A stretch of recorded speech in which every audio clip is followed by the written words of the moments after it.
It's your girl Ash, and I am back with another video. And today I'm going to be watching Ancient Rome in 20 Minutes by Arzamas. Some of you may know that I'm on this history journey, relearning and learning about history. If you guys haven't subscribed already, what are you waiting for? Hit the red button so you can be a part of the family. Don't forget to give your girl a thumbs up. Enough of me talking. Let's get straight into this reaction. Here are the letters the Romans gave us. And here are the countries whose languages derive from Latin. Today they cover half the world. As for the ancient Romans, the boundaries of their state encompassed their entire civilization. The Roman peace, or Pax Romana, serves as the first example of globalization. Let's take a walk across 12 centuries of the Roman history. And yes, those numerals are also a Roman legacy. Ancient Rome in 20 minutes. The Age of the Kings. What is Rome? A city on 7 hills, capital of Italy. But that is today. And 2,000 years ago, there it is. Another 1,000 years ago, there. A tiny tribal settlement of the Latins by the river Tiber. How did this manage to conquer the world? First, it was lucky with its neighbors. To the north, the Etruscans of modern Tuscany, a mysterious people whose language has never been fully deciphered. To the south, Greek colonies. These peoples all traded with each other. It was at the crossroads of their trade routes that Rome appeared. From the very start, Rome has been an open city, a safe haven for outcasts, murderers, runaway slaves. Rome offered migrants a unique opportunity to become fully fledged citizens. It seemed like Rome, was ahead of, their time. Like, they were so advanced, if that makes sense. Do you guys understand what I'm saying? It seems as if they knew what was going to be years to come.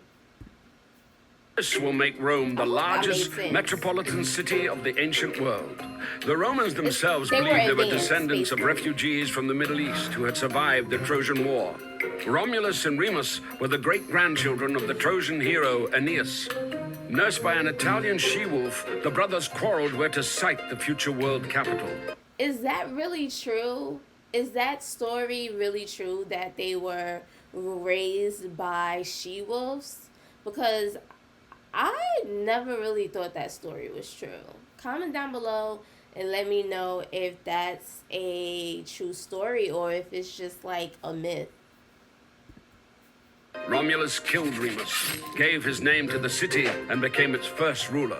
As legend has it, there were 7 kings, each of which enjoyed a lengthy reign and left some beneficial legacy. A calendar, a sewer system, or the Capitolium, a temple to the senior god Jupiter. Much of what the Romans later became famous for, aqueducts, bridges, perhaps even the gladiatorial games, were borrowed from the Etruscans. So, I think that, if I'm not mistaken, Rome went through 3 periods, from having like a king, then it was republic, and it was another one, and I really don't remember. Hopefully he'll speak about this, he'll speak about that in this video. This people had invented the Latin alphabet by adapting the Greek letters for their own needs. It's not surprising that their last kings were Etruscan. Rome borrowed her military and government organization from them, while maintaining her stern, patriarchal simplicity. In 509, Rome was shaken by a sex scandal. The son of King Tarquin the Proud raped the chaste Lucretia. Tarquin was expelled, making him the last king of Rome.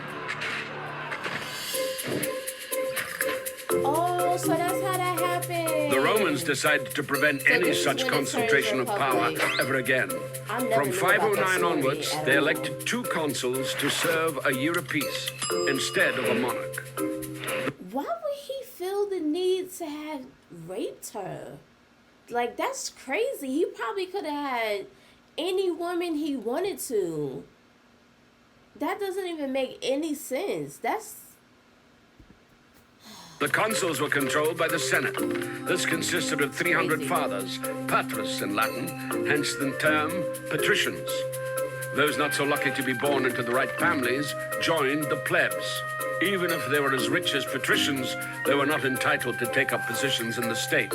It is in the 200-year struggle for these rights that the Republic, literally meaning public thing, will be formed. The plebeians would make up the backbone of the army, and to have their own way, they would threaten the fledgling state with emigration to a neighboring hill. Each time, the scared patricians caved in, introducing, for instance, the special position of a representative or tribune of the plebeians. These had the right to veto any decisions of the consuls. One of the main achievements of the struggle was the publication of the first written laws. By 287 BC, the plebeians had achieved complete equality of rights with the patricians. The unity of Rome found its best expression in the formula Senatus Populusque Romanus, the Senate and the Roman people, which still adorns the manhole covers in Rome. This heck is beautiful. The expansion of Rome. In 390 BC, the history of Rome could have come to an end. The city was unexpectedly taken by the Gauls. The guard dogs had sensed no danger, for which they would be crucified every year since. Not the dogs. Peace awoke the last protectors of the Capitoline Hill fortress instead, saving Rome from complete destruction. The shaken Romans conducted a military reform. The Roman legion was divided into manipuli, making it more mobile in battle. The Roman army spent the next 100 years in constant wars. Instead of simply imposing a tribute on the conquered, the Romans would enter into a treaty of alliance with them, and the loyal allies supply Rome with a never-ending stream of recruits. Thanks to this, the Roman legions were able to stand their ground in battle with the most efficient fighting force of the time, the all-conquering Macedonian phalanx, led by Pyrrhus, a relative of Alexander the Great. He got a favorite. The last stronghold of resistance in Italy, the Greek city of Tarentum, then hired the most costly and celebrated contemporary warlord of the time to defend against Roman expansion. Having conquered Tarentum and reached Sicily, Rome now had to take on a much more dangerous adversary, Carthage, lord of the Mediterranean. The Romans called the Phoenicians of Carthage Punics, hence the Punic Wars. They were fought over the next 100 years. Wow. In 149 BC, Rome had taken the greater part of Punic territory and that of their allies, but after each defeat, the trading power of Carthage would rapidly recover. Senator Cato the Elder began to finish every speech with the same refrain: Carthage must be destroyed, and so it was done. The city was wiped out, all of its population was enslaved, allegedly plowing salt into the earth as an eternal curse. Also in 146 BC, the Romans wiped out another city, Corinth, making Greece and Macedonia Roman provinces. Rome appropriated the colossal riches of the disintegrating empire of Alexander, but the patriarchal simplicity of Rome succumbed to the sophisticated Greek culture. Greek became, in effect, a second state language. The Roman nobility busied itself learning new words, hexameter, history, rhetoric. Cicero, the most famed orator of Rome, would come to model his speeches on those of the Greek Demosthenes. However, across this immense territory, full rights were only afforded to the Romans themselves. Even other Italians, the majority of the military, had no citizenship rights. These would demand equality, declare war, and win the right to take part in managing the state. This was a total game changer. While ancient Greece remained a collection of squabbling city-states, Rome gradually extended citizenship rights to the conquered, laying down the basis for an empire. Civil War and the fall of the Republic. Having conquered half the world, Rome fell victim to globalization. Cheap grain and an inflow of unpaid slave labor bankrupted the small farmers. These rushed into the cities and joined the ranks of the proletariat, those who have nothing to lose except their own offspring. At the same time, the rich grew 100 times richer, having bought land from the ruined peasants for a song. Previously united, the Senate and the Roman people split into two hostile camps. The tribunes of the people, the Gracchi brothers, would try to reconcile them. They proposed granting excess public lands to the impoverished peasants and suggested free distributions of bread to the poor. The disgruntled senators decided to suppress the Gracchi movement by force, killing the brothers and several thousand of their allies. Wow. Rome was gripped by civil wars. Social mobility for the proletariat was offered by Gaius Marius, a popular general. He began enrolling the proletariat into the army with a promise of a grant of land at the end of service. This would make the legions personally devoted to their generals. Do the right thing. In 49 BC, two outstanding generals fought over Rome. Gnaeus Pompeius had won the eastern provinces for Rome, including restless Judea, cleared the Mediterranean of piracy, defeated Spartacus' slave revolt, and justifiably added the title Great to his name. Gaius Julius Caesar had conquered Gaul. Nowadays, they would call it genocide. He butchered 1 million Gauls and enslaved as many more. He went on to defeat the Germans and then invaded Britain.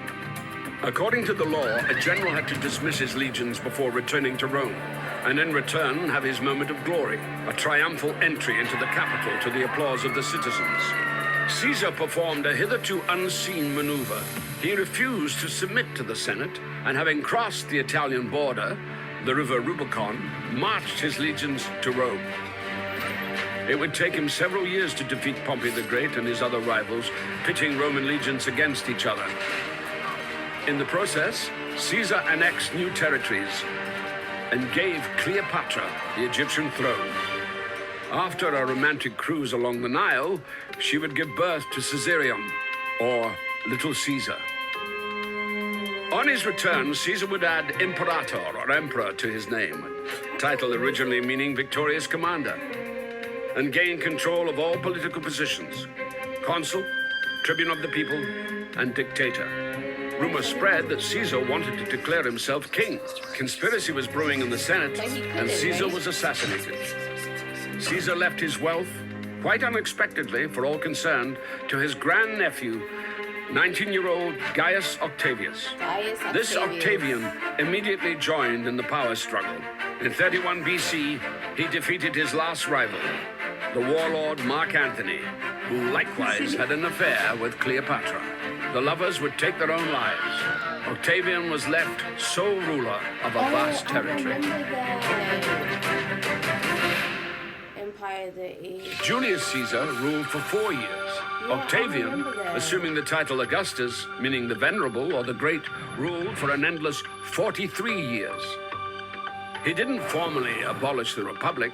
He simply took control of all possible positions, making his power almost absolute. But he modestly called himself Princeps, the first senator. And even though skirmishes with barbarians continued along the borders, inside them the period of Pax Romana set in, a period of peace and stability that was to last 200 years.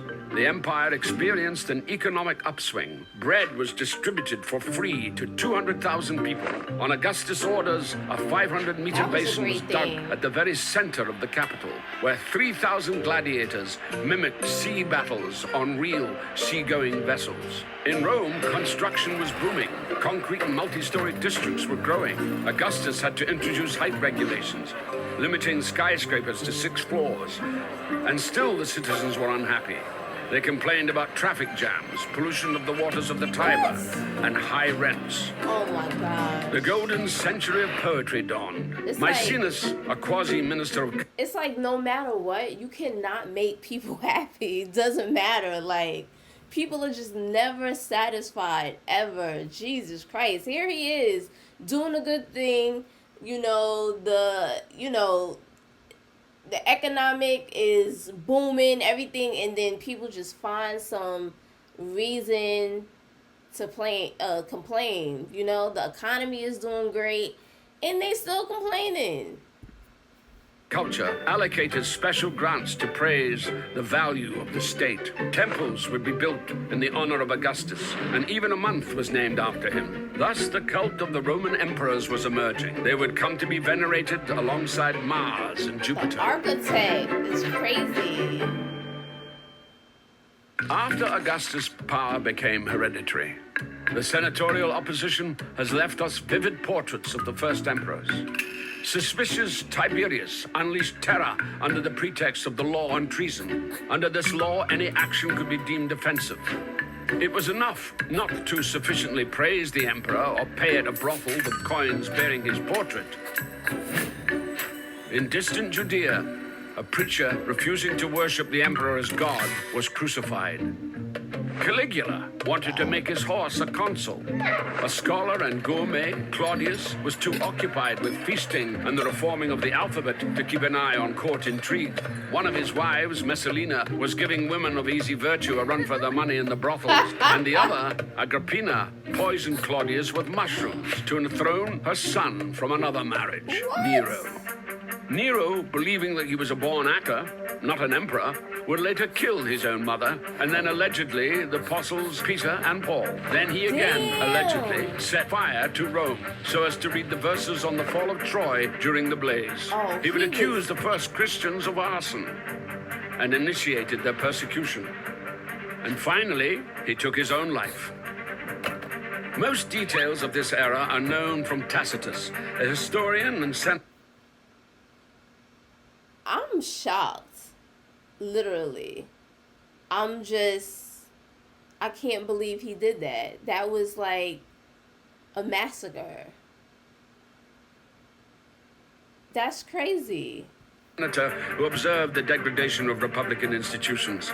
Fate of the empire was now decided not so much by the Senate as by the Praetorian Guards, the emperor's personal security force, created back in the times of Augustus. These suffocated Tiberius with a cushion, slayed Caligula by the sword, and hailed Claudius emperor.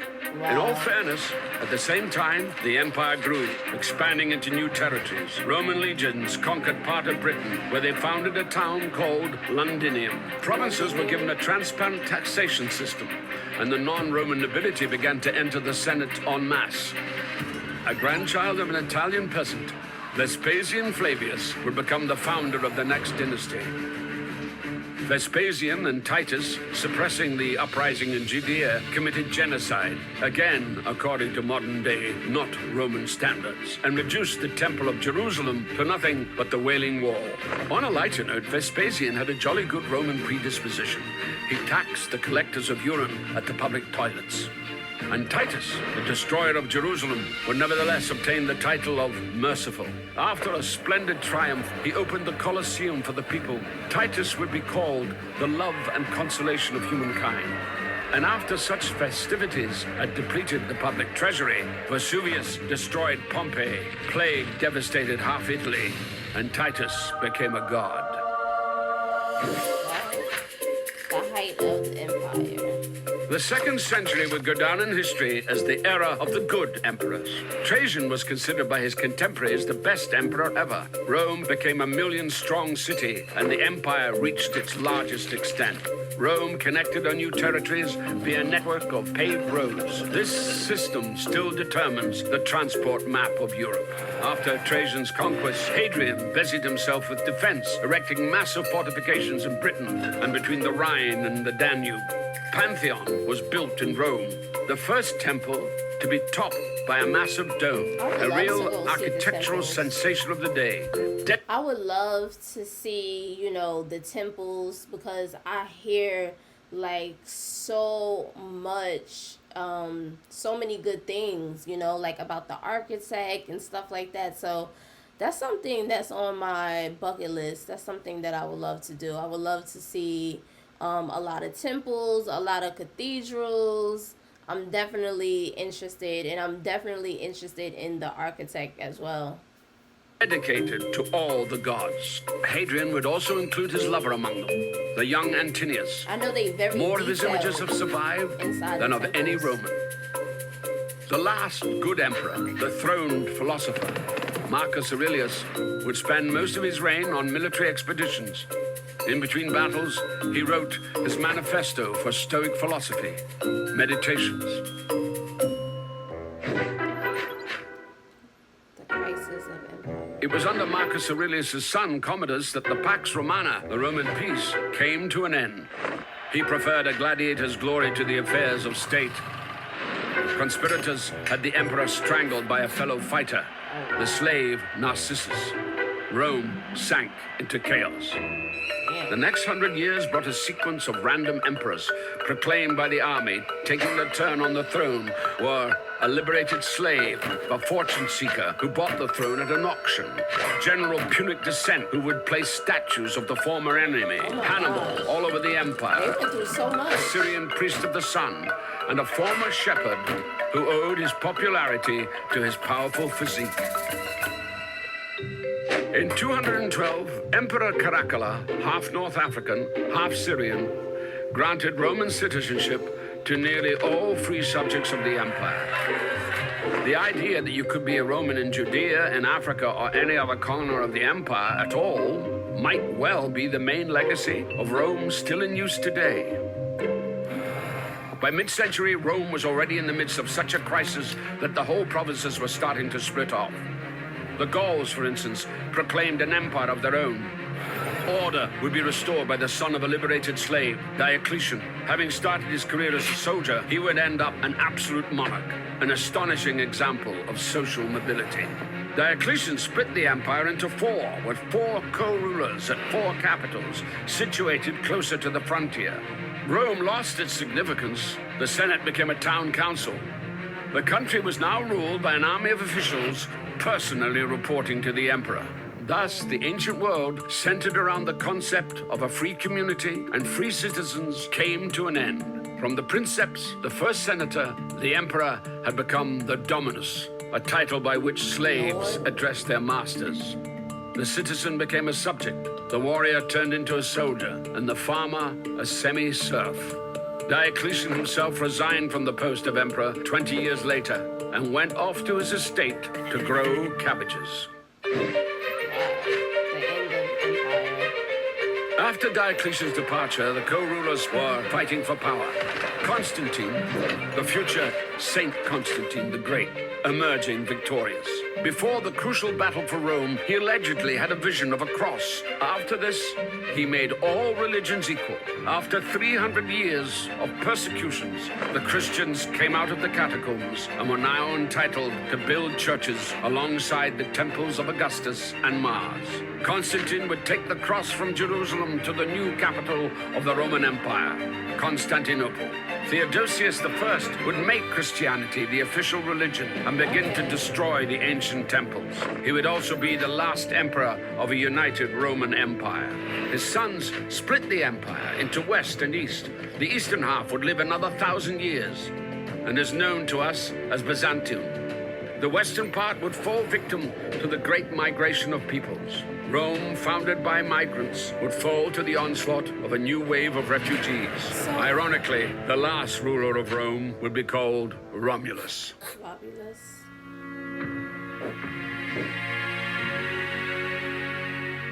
In modern Rome, not far from the Colosseum and the ruins of the Forum, there is a tomb.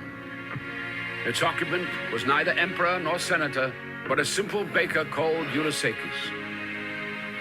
Likely born a slave into a family of Greek migrants, he later entered into a bread supply contract with the capital and became so rich that he could build such a monument for himself and his wife. Before Rome, in ancient Egypt and elsewhere, or after Rome, during the Middle Ages, a man would die in the same station in life as he had been born in. The life and career of Ulysses is an answer to the question of how Rome was able to create a global state that lasted over 1,000 years. So I know that in Rome, they worship different gods, but he talked about when Christianity started, but when did they transition into believing in Islam and stuff like that? Was it around that time? Yeah, I wonder if it's around that time. He didn't mention it, because I know that there's like different types of religions, but I don't know exactly when the different types of religions started, unless he did mention it and I just didn't catch it. Comment down below, let me know. Tell me what you guys think. Give your girl a thumbs up, and I'll see you guys in the next video. Bye, fam.